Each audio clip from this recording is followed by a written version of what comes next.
you can see why it would be to Sonny's advantage to offer up John Zaccar to a federal prosecutor. A mob war, which would be a disaster for everyone, especially Michael. Sonny's using the feds to get rid of a potential threat. He's using you, Claire. I'm sure he thinks that. But, Detective, make no mistake, I came to Port Charles to take down Sonny Corinthos, and that's exactly what I'm going to do. I'm not arguing with you. It's just that I've seen Sonny operate for a long time, and he knows you're vulnerable because Michael ended up in Pentonville, and that makes you look bad. It makes everyone look bad. Sonny's offering you a shot at redemption. You'll supposedly be helping Michael and conveniently neutralize his competition. Well, I want to stop a mob war before it starts. Yeah, well, that's what we all want. But how? I mean, that's the million-dollar question, isn't it? Okay, assuming that you can't get both of them, who would you rather bust, Sonny or Johnny? Who says we can't get both?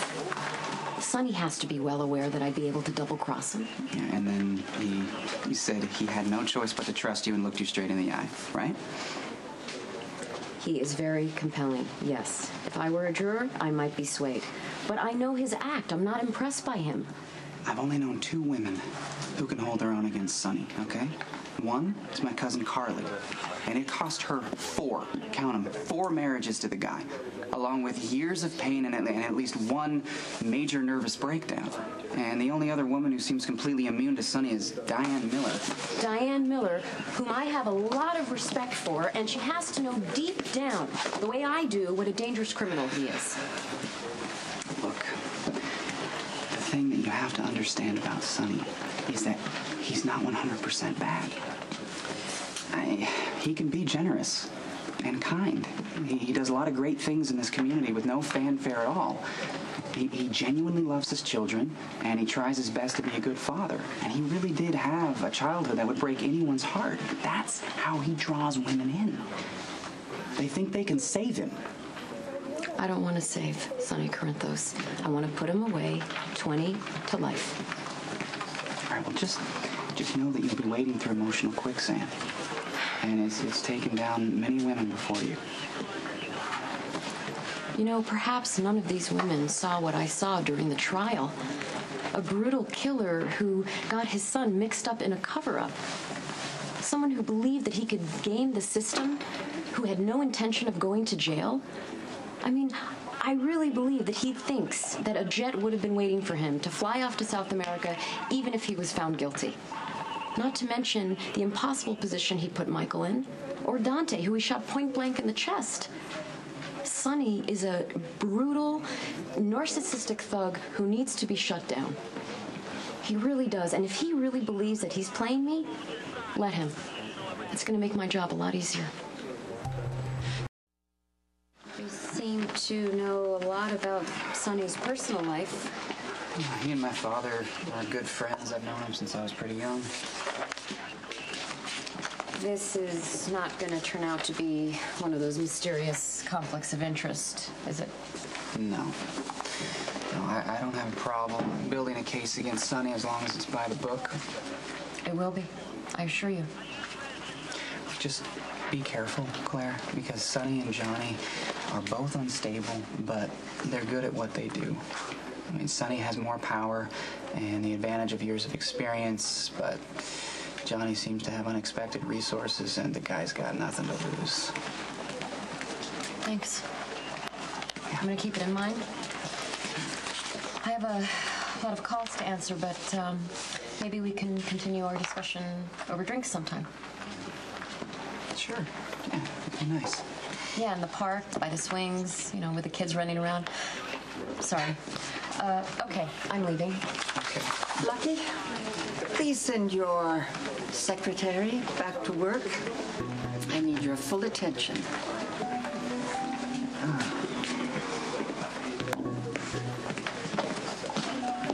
What do you want?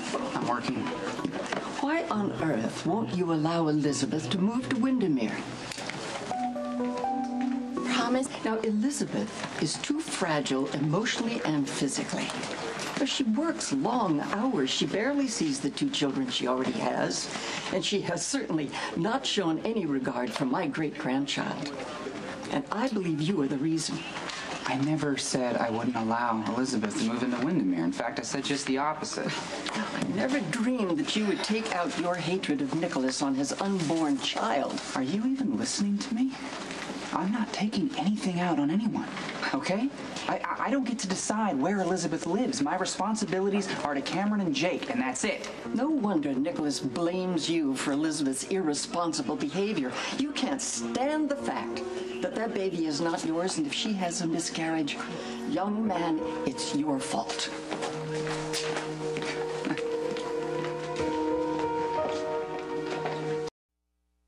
Elizabeth was on time for her sonogram? Good, good. Can you email me some pictures? Okay, great. Thank you. Thank you, Dr. Lee. Goodbye. Had a visit from Helena today.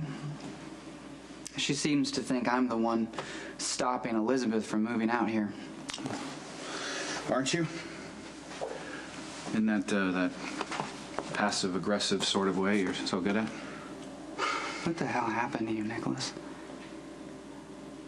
I mean, we had our differences at first, but you were never deliberately cruel. I don't think it's cruel to want my child's mother to live with me. Now, you know exactly what this would do to me. To have my sons living here. And why would Elizabeth want to live here anyway, huh?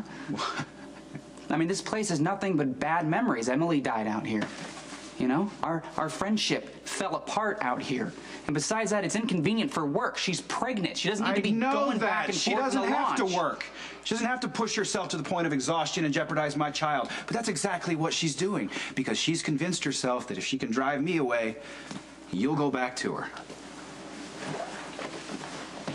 Something happened to you after Emily died. I don't know what it is, but it's Lucky, like come on, you've lost who you really are or something. Don't bring Emily into this.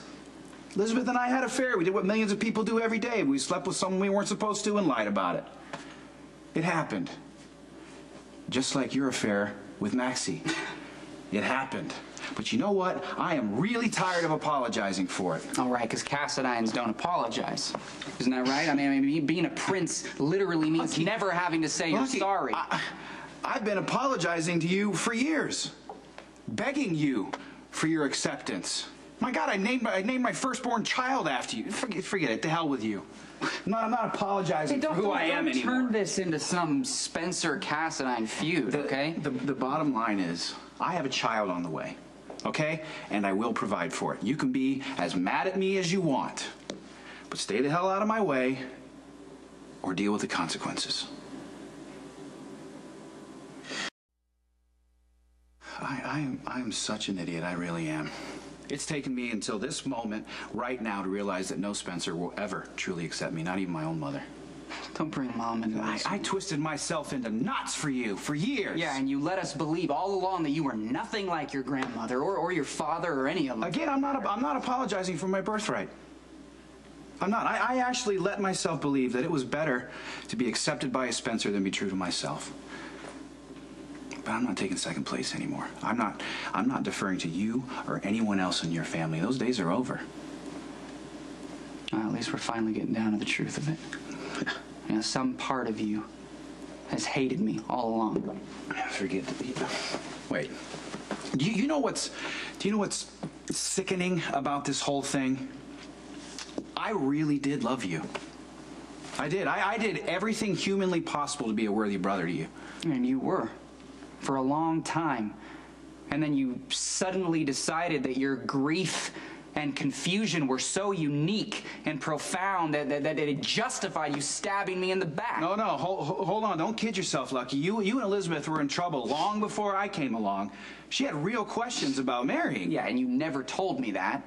Because you didn't want to know. You manipulated her by playing on her guilt and loyalty. You refused to see what was staring you right in your damn face, I Lucky. refused to see that you were screwing her behind my back, so Nicholas. tired of you. That's what I refused to Really? see. Really?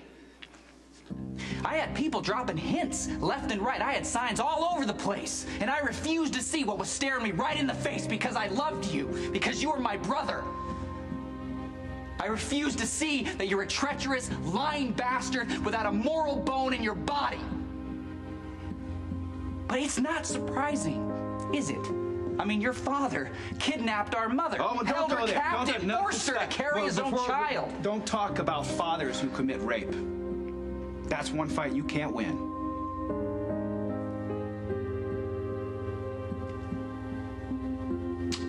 You know what? I'm not gonna do this. I'm not gonna travel the same sorry road that my dad went down with your family. I mean, it costs everyone years of their lives and a whole lot of pain. I never thought that would happen with us.